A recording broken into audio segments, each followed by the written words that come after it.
historiador y muy apreciado por todos nosotros. Muchas gracias. Bueno, yo creo que con lo que hemos escuchado que Jorge ha planteado de la obra civil del estadio,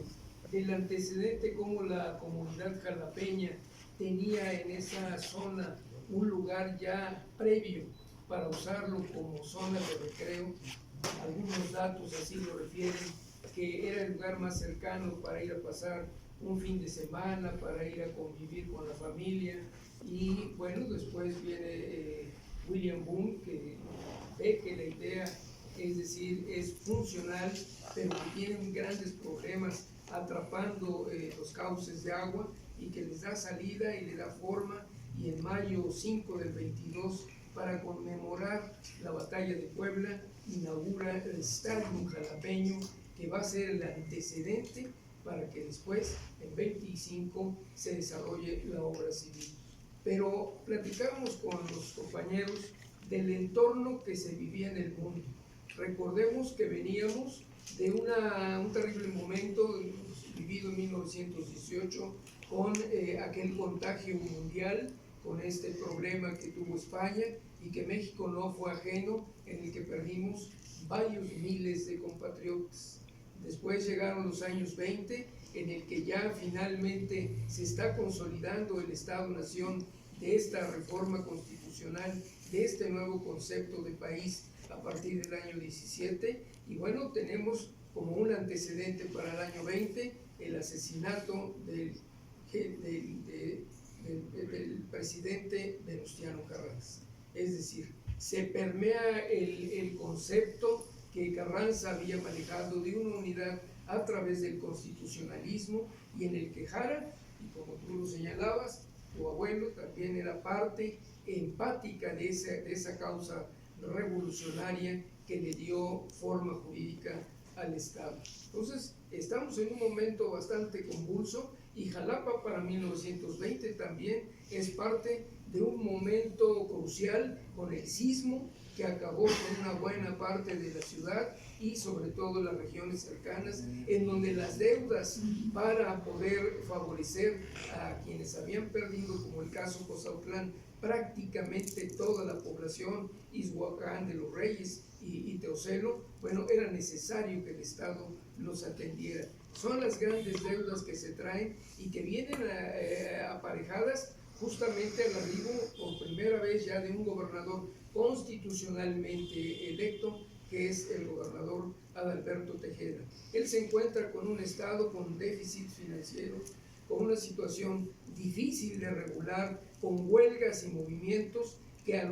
con los que él simpatiza, pero que tiene que darle forma. Ahí tenemos dos problemas fundamentales: el sector obrero y las clases campesinas, que están demandando justamente el cumplimiento de la norma constitucional en la que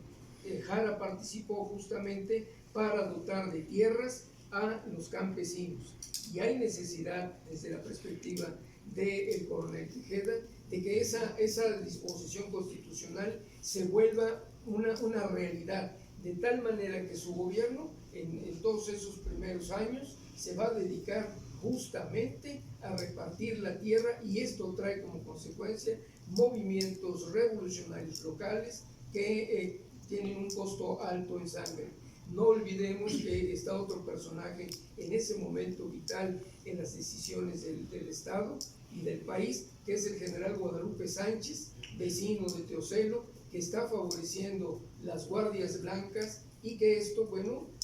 tiene al campo veracruzano en una lucha permanente. Se crea en 1923 la Liga de Comunidades Agrarias, y que esto también, con Úrsulo Galván al frente, va a ser motivo de grandes conflictos en el territorio, y que tiene en una inestabilidad, sobre todo económica y política, al territorio. No olvidemos que también era una sociedad que venía arrastrando la gran crisis de 1920, esta depresión que marcó la vida económica de México de una manera profunda. El dólar modificó su valor de adquisición, y por lo tanto la economía estaba bajo una severa presión. Ya en esos años Por fortuna, en el caso de Jalapa, hay hombres visionarios como lo fue William Boone, que encabezaba la Cámara de Comercio y que además tenía el liderazgo natural para convencer a los empresarios, a los dueños de zapaterías, papelerías, ferreterías y todas las personas que comerciaban en la ciudad para invertir en el desarrollo y en la modernidad. Y se empieza por primera vez a petrolizar, llaman ellos, las calles del centro. Esto que hoy conocemos como centro histórico, hubo que transformar el piso que era de piedra y quitar las viejas vías del ferrocarril de mulitas o el tren urbano para sustituirlo y darle paso a la innovación tecnológica que estaba moviendo el mundo, el automóvil. Había que abrir espacios para que el automóvil rodara con seguridad. Por ahí en los archivos municipales hay una nota donde señala que subiendo la calle de Úrsulo Galván, era en dos sentidos, al dar la vuelta para encontrarse con la calle de Enríquez, con lo que era la calle donde estaba el antiguo monasterio o había estado,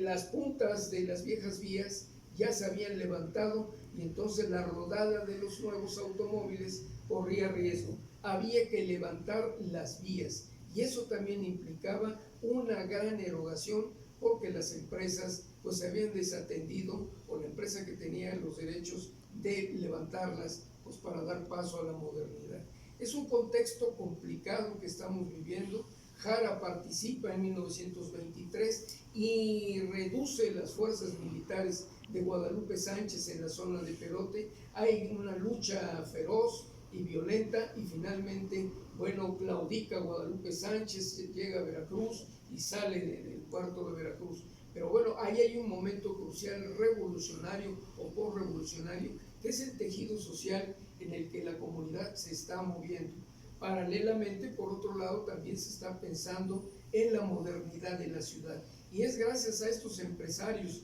que le apostaron a la confianza a través de William Boone, que bueno, se va a hacer la rodada doble para subir al Cerro del Macuiltepec, que es una obra que hasta el día de hoy tiene una gran vigencia. Se va a crear también este paso entre lo que es la avenida de Ignacio Allende para comunicarla con Zaragoza, que lo vamos a conocer como la rampa, que es este corte que se le hace a lo que fue la huerta del antiguo monasterio franciscano y que permite una comunicación más fluida y desde luego, vuelvo a la reflexión, pensando en la modernidad. Está transformándose y hay que darle acceso a los automóviles. Esta misma rodada va a servir en 1925 justamente para recoger en la estación de ferrocarril en la zona sur de la ciudad las lonas de 25 kilos de cemento Portland que llegaban del puerto de Veracruz y subirlas con camiones de 4 toneladas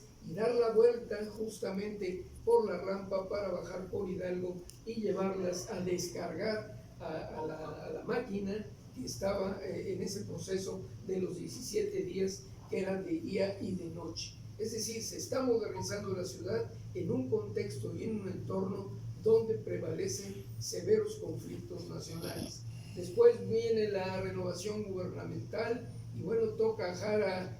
por el partido de las fuerzas socialistas ascender al gobierno de Veracruz en la elección que justamente este 1 de diciembre serán los primeros 100 años en que Jara llega al gobierno del estado. Y en ese primer centenario que llega Jara, bueno, no son ajenos los movimientos que persisten, sobre todo un conflicto muy fuerte que acabamos también de conmemorar hace pocos días, la masacre de los obreros y los trabajadores de la fábrica textil de San Bruno. Está álgido, está caliente el ambiente político y bueno, él en algún documento declara que Jara ha defendido a los obreros y por lo tanto no mata obreros, porque hay una constante reflexión de la ciudadanía y de los grupos de poder, incluida la Iglesia, de responsabilizar al Estado de este crimen. Sabemos posteriormente cómo se fue resolviendo, pero no permite con facilidad el ejercicio del mando público y sobre todo la cohesión social. Hay que buscar alternativas de crecimiento y desarrollo y yo creo que una buena solución fue pensar con la ayuda de Modesto Roland, en cómo involucrar a la sociedad en lo que ellos dicen la modernidad, cambiar las balas de la revolución por hechos reales que se ofrecieron en la Constitución y que hay que cumplir a la sociedad de ese momento. Y es ahí donde empieza la obra del estadio, que va a atrapar el pensamiento de toda una sociedad. Todos van a estar involucrados. Mi padre en 1925 intentó poner una primera empresa de transporte urbano y él me decía que eran camiones, automóviles Hudson que les quitaban el chasis y les ponían la carrocería, ¿no? Y les hacían una carrocería de madera e intentaban hacer un recorrido por el centro. Y me platicaba con cierta curiosidad para mí que las personas iban de pie, no se sentaban, porque era la plataforma del auto y la manera de ver cómo se estaba construyendo el estadio. Era más bien un paseo, porque los jalapeños en una ciudad chiquita no estaban acostumbrados a caminar. Obvio que el proyecto de urbano en ese momento fracasó, pero finalmente nos está hablando de una comunidad interesada. No olvidemos que también estos 600 o casi 1000 trabajadores vinieron de toda la zona baja hacia Veracruz, vinieron de Paso de Ovejas, vinieron de Puente Nacional, de por allá trajeron mucho trabajador y todos ellos se instalaron a vivir en Jalapa esos meses que duró la obra. Eso también le dio un dinamismo social de una naturaleza especial a esta pequeña población jalapeña que estaba siendo de alguna manera invadida por un mundo de trabajadores que llegaban a edificar el estadio con mucho entusiasmo. Son algunas de las características que no podemos perder de vista del escenario político social que se vivía. Recordemos que para 1924, que es la elección donde Jara llega junto con el presidente Calles a la presidencia de la República y Góngora como senador, hay algunas pintas en el Parque Juárez, en imagen fotográfica, y en las columnas del Palacio de Gobierno, donde están sendas publicaciones convocando, es decir, publicidad electoral que ya la había en ese momento. Bueno, son circunstancias muy particulares que van a darle al gobierno de Jara una permanente tensión, así como seguramente el techo volado siempre tiene un movimiento para resistir. Yo creo que esos 4 años o 3 años en que estuvo Jara como gobernador van a ser de mucha tensión, porque justamente también se da la muy justificada de las familias del norte del estado que han sido por años abusadas por la Huasteca y por el Águila y otras empresas holandesas. Hay una serie de abusos desmedidos y que lo vemos muy reflejado en esta maravillosa película La Rosa Blanca, cómo son despojados de sus tierras, a cuántas personas no se les indemnizó, no se les pagó, los derechos de los trabajadores que están siendo abusados por estas empresas, y es justamente el gobierno de Jara el que se compromete a reivindicar esos derechos, y esa reivindicación pues trajo conflictos severos. Matan al juez don Eugenio Méndez, el abuelo de don Eugenio Méndez Docurro, que alguna vez fue funcionario público del gobierno federal, lo asesinan en Pánuco. Hay amenazas personales a Jara de que desista de obligar a las compañías a que paguen indemnizaciones, a que paguen derechos laborales. Y bueno, él escribe en alguna de las cartas que conservo: vinieron a Jalapa y me ofrecieron un cargo público, me ofrecieron dinero y me negué rotundamente. Y entonces me contestaron que el presidente Calles no estaba de acuerdo, y les respondí: Jara no nació con el ombligo pegado al gobierno de Veracruz, y vino como consecuencia el golpe militar. Ese es el escenario en el que paralelamente se está construyendo una ciudad moderna. Se nos está dando la oportunidad a los jalapeños de ese momento y ahora a las nuevas generaciones que hemos venido habitando la ciudad, de ser poseedores legítimos de un bien patrimonial que es del pueblo de Veracruz, y que tenemos que generar el compromiso ciudadano, fundamentalmente ciudadano, para protegerlo, para sentar las bases de cómo debe continuar esta edificación, que es una riqueza para Jalapa, pero es un patrimonio para México. De ahí que tenemos que valorar todos estos elementos de los que he venido hablando, a sazón de otros temas de carácter más personal, que es la viudez de Jara, y en enero de 1925 muere mi tatarabuelo Emilio Jara Andrade, y bueno, son momentos cruciales desde lo personal hasta lo público y lo internacional. Entonces, bueno, yo creo que esas reflexiones van bien en la revisión que ha hecho Jorge, para que también sepamos que edificar el estadio no fue una obra de improvisados y solamente para cumplir un segmento de mi gobierno. Fue el resultado de mucho esfuerzo, de mucha sangre antes y después que se regó en el territorio veracruzano. Y no olvidemos que todo esto le costó el cargo de gobernador a Jara en 1927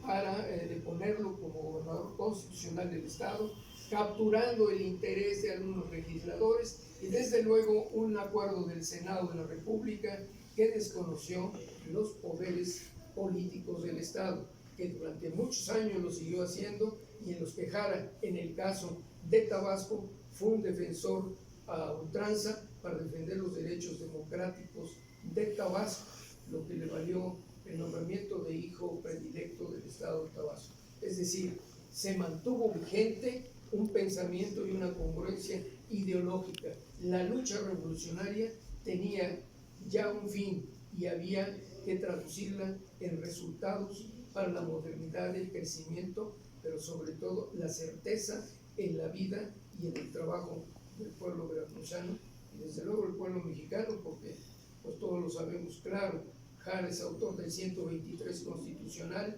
esas 8 horas de trabajo, el domingo destinado al descanso y el auxilio en materia de salud, son fundamentales para darle un destino, una visión a nuestro país. Hoy creo que el compromiso es mayor, hoy que seguimos en transformaciones, hoy que nos seguimos moviendo con nuevos discursos políticos, no podemos dejar de lado y mucho menos abandonada la obra, no nada más el estadio ni la obra de Jara, sino la obra de tantos gobernantes que han precedido la administración del gobierno de Veracruz y que han dejado sendas obras. Un buen ejemplo, la Normal Veracruzana, un monumento a la educación que sigue siendo, como dice Jorge, tan vigente como en 1964 el gobernador López Arias mandó edificar ese edificio, y que sigue teniendo un uso estupendo, y hay a quienes nos sigue admirando la grandeza y la fortaleza de esa obra. Muchas gracias.